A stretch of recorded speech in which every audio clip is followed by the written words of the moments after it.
Welcome to Shepherd's Coffee Talk. This Sunday, we're talking about re-entering the workforce, or you're looking for a new job. Lots of things have changed in the past 30 years that you've been in the business. We've invited our guest from last week back, Seema Aurora is here from Tag HR, to talk a little bit about what it's like to be a person looking for work in this modern era. Things have changed a lot, right, Seema? Since I was looking for a job, I don't know. Unemployment is at a record low. Yes. You've been in the business 30 years. That's right. How is it different? And it has changed, and certainly in the staffing industry, generally speaking, when unemployment is very low, it's actually a good sign in the sense that every client needs assistance to find staffing or staffing candidates. But in this industry particularly, the challenge has been in the fact that the demand is so high that the colleges and the universities are just not able to churn out enough qualified candidates to be able to fulfill the needs. So all of a sudden there's a big demand, and the salary demands and perks are going through the roof as well. But more importantly, things have changed. Technology today, online, not just dating, but it's also online recruiting has suddenly become the way to go. LinkedIn is probably one of the Absolutely. LinkedIn, and there's a lot of recruiting apps that are out there. And so certainly every recruiting manager is looking at these particular advantages. At the same time, we have a mix of a lot of young people, the millennials, who again are coming out in the workforce with a very savvy look at the fact that technology is going to help them advance so much faster. So you have these individuals that are coming in, and often they will be in positions for a year or 2 years, and then if they're not satisfied, they want to jump and move on. Whereas back 30 years ago, if you had a good opportunity and if you had some sort of advancement, you could be in that position for 25 years.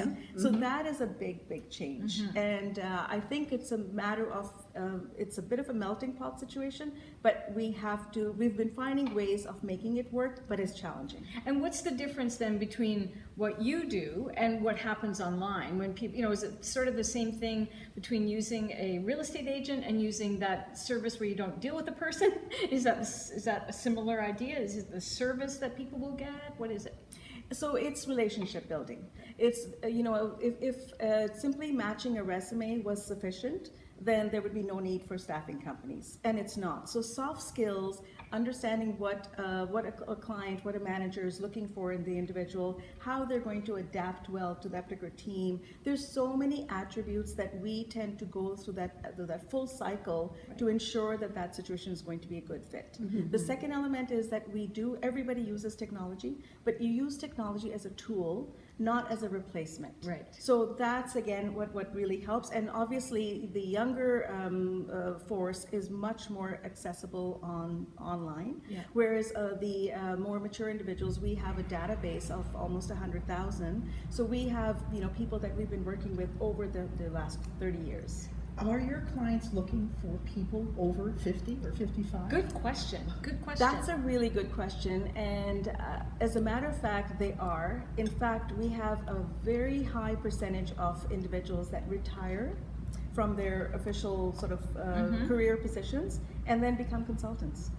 But now they can work at their own pace and take time off as they wish, but that quality of experience with that particular ability to come in, have that particular expertise to be able to do the job that perhaps might take 6 months can be done in 3 months.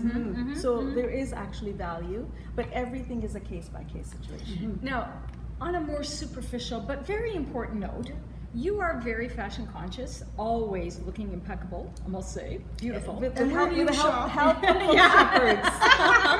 Seema says, I'm the person who comes in every few months and leaves with a whole bunch of bags. And with my very special stylist, Primal. But this is another issue that I think has morphed in the last 30 years. We're no longer suit and tie people. We've changed our, You used to have a uniform, and it was easy. Yeah, and it was easier. But I think your point is we've kind of gone the other way. Talk about what your experience is and what you're concerned about. So absolutely, and I remember 30 years ago when I was working for a large corporation, we in fact had a dress code, and that was a very strict dress code. What with was your dress code? Pantyhose, nothing sleeveless, blazers, No cleavage. Absolutely, and so that was in fact the way. So everybody looked a certain way.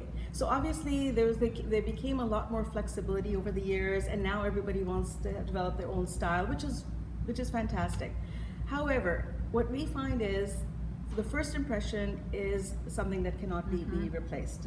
So the minute somebody looks at you, before they get to know you, they make an assessment, right or wrong, about what you happen to be like. So one of the things that we do even now is before somebody's going out for an actual face-to-face interview, our recruiters will call them and to say, so what do you plan to wear? This is what the dress code is like. And to be fair, some of the companies and the managers in the government that we work with are very casual.